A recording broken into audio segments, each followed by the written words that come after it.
Baie welkom vandag. Ons is nog steeds in die lenttyd en ons dink oor die tyd van Jesus in die 40 dae voor die Paasfees.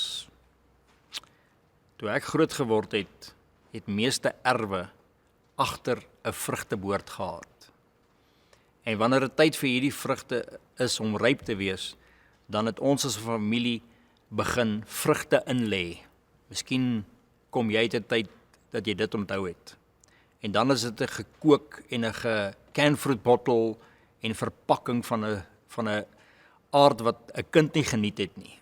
Een van my werke was, ek moes die lemoene rasper. Miskien het jy dit ook gedoen. Nou die probleem met 'n lemoenrasper is, die rasper is skurf, en as jy nie kyk wat jy doen nie, dan vang daai rasper jou net hierso, en hy maak jou stikkend. En ek het gou geleer, by die tweede lemoen moet jy jou vingers stikkend skaaf, want dan hoef jy nie verder te skaaf en verder te rasper nie.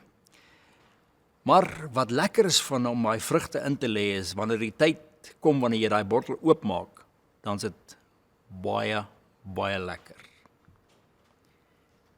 In hierdie tyd van lent vra God vir ons om vrugte te produseer in ons lewens.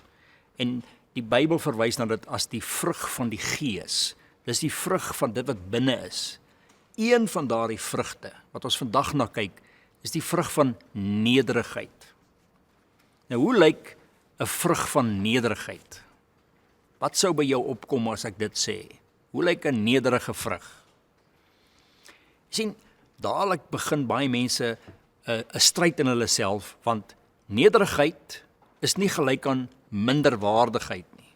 Nederigheid is nie om myself onder almal te stel en te sê ek is die minste van almal nie. Want ons het ook 'n trots, ons het ook 'n eie ek wat sê wie ek is. Jesus vertel vir ons 'n mooi gelykenis. En ek gaan vir u saam lees. Ons lees dit in Lukas 18 vanaf vers 11. Die Fariseërs het toe begin bid. God, ek sê vir u dankie dat ek nie 'n slegte mens is nie. Kyk net, ek steel nie ander mense se goed nie, ek lieg nie en ek bedrieg nie. Ek slaap ook nie rond nie. Ja, ek is ook nie soos hierdie groot sondaar, hierdie tollenaar wat hier langs my staan nie. O ja, kyk net wat doen ek alles. Ek vas 2 keer 'n week en ek gee ook 1/10 van elke sent wat ek verdien. Die tollenaar het daar eenkant gestaan. Hy het so skaam gekry oor al sy sondes, dat hy nie eens wou opkyk nie. Hy het sy kop laat sak, met sy hand op sy bors geslaan en gesê, God, ek is 'n sondaar, help my, wees my genadig. En Jesus sê, die tollenaar se gebed was dadelik gehoor. In hierdie gelykenis wat Jesus vir ons vertel, sien ons hierdie 2 mense. Die een ou is 'n vreeslike godsdienstige ou. Hy leef goed, hy leef reg. Hy doen niks wat verkeerd is nie. Hy jaag nie vrouens nie. Hy doen eerlike besigheid en hy betaal sy 10de en hy bid en hy vas. En die mense van die oog af kyk en sê, maar dis 'n wonderlike man. En dan het jy hierdie tollenaar, hy's 'n afperser. Hy's 'n ou wat geld steel. Hy's 'n ou wat mense manipuleer om geld uit te kry. En hy was nie 'n goeie ou nie. En hierdie 2 manne gaan kerk toe. En hulle kom om te bid. En die een ou staan voor die Here en hy sê, dankie dat ek so 'n goeie mens is. U het my gehelp. En die ander ou sê, Here, ek is 'n slegte ou, vergewe my. En die ou wat sê, ek is sleg, hy word gehoor, die ander ou word nie gehoor nie. Wat gaan hier aan? Sien, Jesus sê, daar kort 'n vrug by die regverdige ou, die ou wat mooi leef. Hy kort 'n vrug en daai vrug is nederigheid. Die vrug wat hy produseer is een van hoogmoed. En God hou nie van daai vrug nie. Hy soek daai vrug van nederigheid. En nederigheid is om te weet wie jy is alles genade. Waarom moet mense 'n vrug produseer? Wat gebeur met 'n vrug?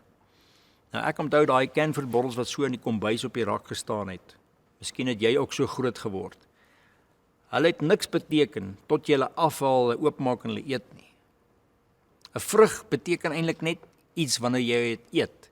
En nou sê God, As jy 'n gelowige wil wees, as jy agter Jesus wil aanloop, as jy soos hy wil wees, moet jy vrug produseer. Maar die vrug is nie vir jou nie. Jy kan tog nie die vrug wat jy produseer self eet nie. So as jy iets soos nederigheid as 'n vrug in jou lewe produseer, vir wie produseer jy dit? Wie moet dit eet? Nie jouself nie. En nie God nie. Die vrug is vir die mense om jou. En daarom leer die Bybel, as hulle Jesus in jou sien, as hulle die vrugte eet van jou nederigheid, met ander woorde, jy's nie hoogmoedig nie, jy kyk op niemand neer nie, jy is wie jy is en jy's trots daarop, maar jy maak nie jouself beter as enigiemand anders nie. Daardie nederigheid is soos 'n vrug wat lekker is vir mense om te eet. En dan sien hulle Jesus, hulle proe Jesus in jou lewe. En daarom sê die Bybel, ons moet nederigheid produseer. Daarom sê Jesus vir sy disippels, moenie veg oor wie is die belangrikste nie. Leef reg. Kom ons bid saam. Hemelvader, dankie dat U Gees in ons woon. Help ons om die vrugte te produseer vir die mense om ons, dat hulle ook Jesus in ons kan sien.